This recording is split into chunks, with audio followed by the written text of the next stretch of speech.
ബോബി ചെമ്മണ്ണൂർ റിമാൻഡിൽ കഴിയുന്ന സമയത്ത് ജയിൽ DIGയുടെ സുഹൃത്തുക്കൾ എത്തിയെന്ന വളരെ പ്രധാനപ്പെട്ട ഒരു വാർത്ത നമ്മൾ ബ്രേക്ക് ചെയ്ത് വാർത്തയിന്മേലാണ് ഇപ്പോൾ ഒരു അപ്ഡേഷൻ ഉണ്ടാകുന്നത്. ജയിൽ മേധാവിക്ക് മധ്യമേഖല DIGP അജയ്കുമാർ വിശദീകരണം നൽകി തന്നെ കാണാൻ ബാലകൃഷ്ണൻ, അഭിലാഷ് എന്നീ 2 സുഹൃത്തുക്കൾ ജയിലിൽ എത്തിയിരുന്നു. ഇവരുടെ പേര് വിവരങ്ങൾ ജയിലിൽ രേഖപ്പെടുത്തുന്നതിനായി ഉത്തരവാദി താനല്ലെന്നുമാണ് DIGയുടെ വിശദീകരണം വന്നിട്ടുള്ളത്. ആരാണ് സന്ദർശിച്ചത്, എന്താണ് സംഭവിച്ചത് എന്നുള്ള കാര്യത്തിലെല്ലാം വലിയ ആശങ്ക ഉണ്ടായിരുന്നു. അങ്ങനെ നിൽക്കുമ്പോഴാണ് കഴിഞ്ഞ ദിവസം നമ്മൾ ഈ വാർത്ത ബ്രേക്ക് ചെയ്യുന്നത്. എന്തായാലും ഇതിൻ്റെ വിവരങ്ങളുമായിട്ട് ബിനിൽ കൊച്ചിയിൽ നിന്ന് ചേരുന്നുണ്ട്. ബിനിൽ, ബോബി ചെമ്മണ്ണൂർ റിമാൻഡിൽ കഴിയുന്ന സമയത്ത് അദ്ദേഹത്തെ സന്ദർശിക്കാൻ വേണ്ടി എത്തിയിരുന്ന സുഹൃത്തുക്കളുടെ പേര് വിവരങ്ങൾ ജയിൽ രജിസ്റ്ററിൽ ഉൾപ്പെടുത്തിയിട്ടില്ല എന്നുള്ള വിവരമാണ് നമ്മൾ കൊടുത്തത്. ഇതിൽ ദുരൂഹതയുണ്ട്. ജയിൽ വകുപ്പ് ഈ വിഷയം അന്വേഷിക്കുന്നു എന്നുള്ള വാർത്തയും നമ്മൾ റിപ്പോർട്ട് ചെയ്തിരിക്കുന്നു. ഇപ്പോഴിതാ അതിനകത്ത് മറുപടി വന്നിരിക്കുന്നു, തീരുമാനങ്ങളായിരിക്കുന്നു. എന്തെല്ലാം വിശദാംശങ്ങളാണ് അവിടെ നിന്ന് നൽകാൻ കഴിയുന്നത്?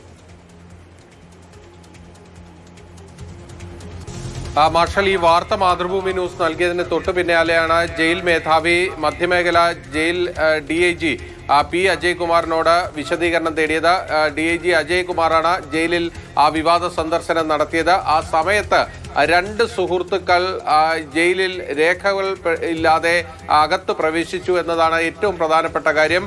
ഇവിടെ ജയിൽ DIG നൽകിയിരിക്കുന്ന വിശദീകരണം ഇതാണ്. താൻ കാക്കനാട് ജില്ലാ ജയിലിൽ പോയിരുന്നു. കഴിഞ്ഞ വെള്ളിയാഴ്ച ഒരു പരാതി അന്വേഷിക്കാനാണ് കാക്കനാട് ജില്ലാ ജയിലിൽ പോയത്. ആ സമയത്ത് ബോബി ചെമ്മണ്ണൂർ ജയിലിൽ റിമാൻഡ് തടവുകാരനായിട്ടുണ്ടായിരുന്നു.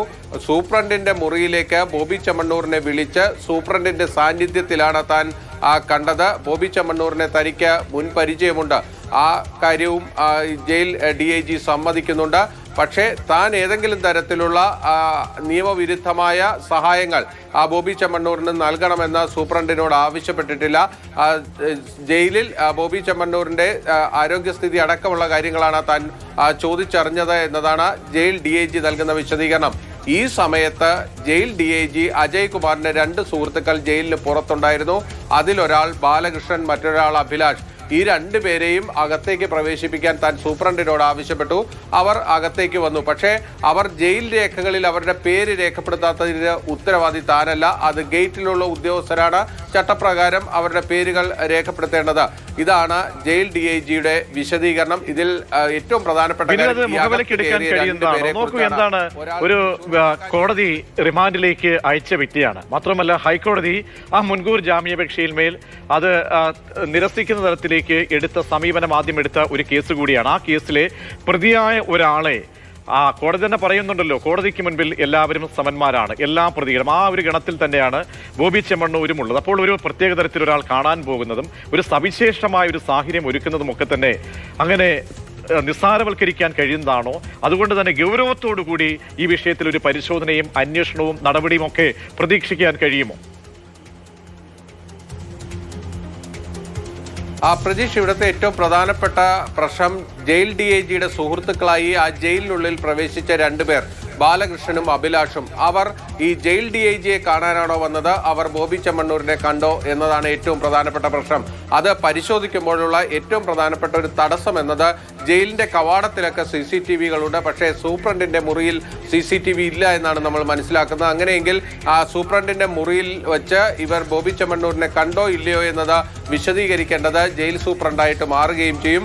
ഇവിടെ ശ്രദ്ധിക്കേണ്ട ഒരു വിഷയം, ഈ വടക്കാഞ്ചേരി സ്വദേശിയാണ് ബാലകൃഷ്ണൻ. ബാലകൃഷ്ണന് ജയിലിലെ പല ഉന്നത ഉദ്യോഗസ്ഥരുമായി അടുപ്പമുള്ള ആളാണെന്നാണ് നമ്മൾ മനസ്സിലാക്കുന്നത്. റിയൽ എസ്റ്റേറ്റ് ബിസിനസ് ഒക്കെ നടത്തുന്ന ഇടനിലക്കാരനായിട്ടുള്ള ഒരാളാണ്. ആ അഭിലാഷ് എന്നത് ഒരു ബിസിനസ്സുകാരനാണ് എന്നതാണ് പ്രാഥമികമായി ലഭിക്കുന്ന വിവരം. ഈ അഭിലാഷിന് വേണ്ടിയാണോ ബാലകൃഷ്ണൻ ജയിലിലെ തന്റെ സ്വാധീനം ഉപയോഗിച്ചുകൊണ്ട് ഇവിടെ എത്തിയത് എന്നതടക്കമുള്ള കാര്യങ്ങൾ ഇനി അന്വേഷിച്ച് കണ്ടെത്തേണ്ടി വരും. ഈ 2 പേരെയും കുറിച്ച് കൂടുതൽ പരിശോധിച്ചാൽ മാത്രമായിരിക്കും ഇവരെന്ത് ആവശ്യത്തിനാണ് ഈ ജയിൽ DIGയുടെ സുഹൃത്തുക്കൾ എന്ന പേരിൽ ഈ ജയിലിലെത്തിയത്. അവർ DIGയെ കാണാനാണെങ്കിൽ ജയിലിന് പുറത്തോ പല സാഹചര്യങ്ങളിലോ വെച്ച് അദ്ദേഹത്തെ കാണാവുന്നതാണ്.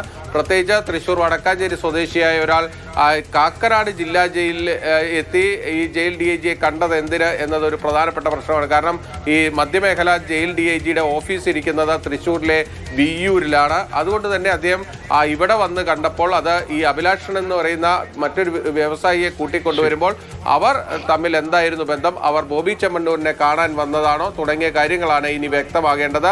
എന്തായാലും അക്കാര്യങ്ങളിലെല്ലാം തന്നെ ജയിൽ വകുപ്പ് വിശദമായ ഒരു അന്വേഷണം നടത്തുമെന്നാണ് നമുക്ക് മനസ്സിലാക്കാൻ കഴിഞ്ഞത്. തീർച്ചയായിട്ടും വിനിൽ, അതായത് പ്രജീഷ്, ഇതിൽ രണ്ട് കാര്യങ്ങളാണ് പ്രധാനമായിട്ടുള്ളത്. ഒന്ന്, മധ്യമേഖല DIG ജയിൽ DIGയെ കാണാൻ വേണ്ടി വേണമെങ്കിൽ നേരത്തെ ബില്ലിൽ പറഞ്ഞ പോലെ തൃശ്ശൂർ വിയ്യൂർ അദ്ദേഹത്തിന്റെ ഓഫീസിൽ പോയി കണ്ടാൽ മതി.